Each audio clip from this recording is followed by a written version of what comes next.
অনেকে আছে অতীতের কষ্ট ভুলতে চায় না, ভুলতে পারে না। কেউ আপনারে ধমকি দিছিল, কেউ আপনার সাথে খারাপ আচরণ করছিল, কেউ আপনারে গালি দিছিল, অনেকে এটারে পেলে পুষে অন্তরে বড় করে রাখে, আছে না নাই?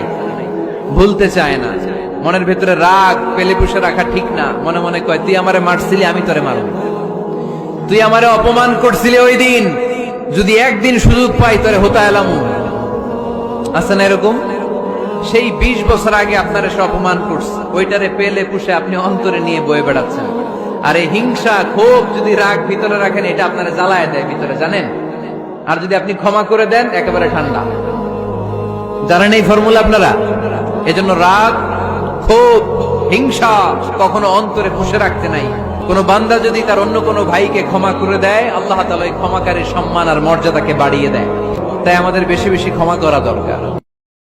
অনেকে আছে অতীতের কষ্ট ভুলতে চায় না, ভুলতে পারে না। কেউ আপনারে ধমকি দিছিল, কেউ আপনার সাথে খারাপ আচরণ করছিল, কেউ আপনারে গালি দিছিল, অনেকে এটারে পেলে পুষে অন্তরে বড় করে রাখে, আছে না নাই?